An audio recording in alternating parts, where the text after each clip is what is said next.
also not been any studies, to my knowledge, that showed that the effective use of conditionality instruments had induced any backlash among citizens or created backlash against the European Union. There is argument to say that the existing instruments should be used to their full potential.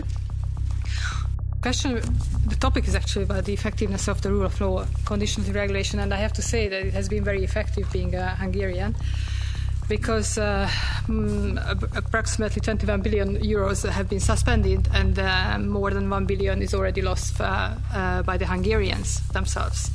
And it had a serious impact on the Hungarian state. It cannot invest in public infrastructure. Of course, it cannot support the Hungarian economy, and it cannot provide actual basic social services to its people. I mean, just to highlight you a few examples, alone from the RRF, 50 hospitals could have been renovated, which did not happen.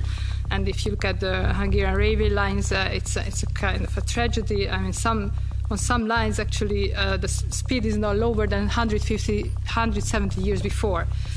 So you can actually say that the conditionality regulation has been very effective and had a very effective impact on the everyday lives of Hungarians. Still, I'm wondering, with the next election coming up next spring, have you seen any improvements whatsoever on the electoral playing field in Hungary since 21?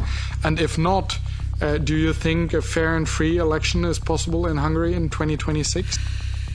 No, politically, I'm not so sure about this, because it has resulted in a radical polarization of the Hungarian society. Ms. Kwian said that there was no political backlash, but I think there was actually.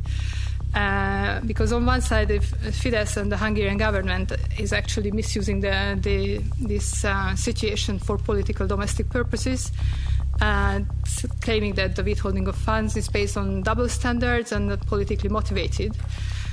And if you let actually political concessions come into play, I think it is actually somehow politically motivated.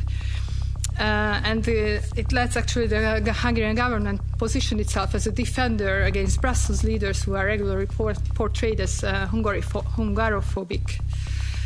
Now, on the positive side, the deteriorating standard of living of Hungarians actually strengthened the opposition, and there I'm very positive about the 26 elections.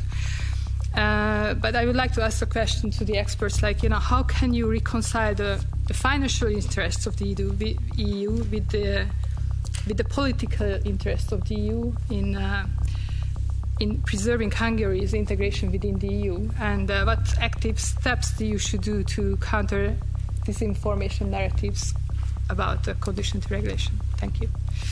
Say that there is a strong political discrimination in the use of the remaining and non-suspended funds that are still going to Hungary, and as such, the suspension of the EU funds has a much tougher impact on the opposition-led cities and local governments, because the Hungarian administration basically cherry-picks the projects to finance. As a Hungarian delegation by the TISA party, we have been calling for this quite many times, and luckily I already see actually this in the guidelines of the 2026 resolution that we call for. The Parliament decided to call for the diversion of these suspended funds into directly managed programs, which I very much welcome.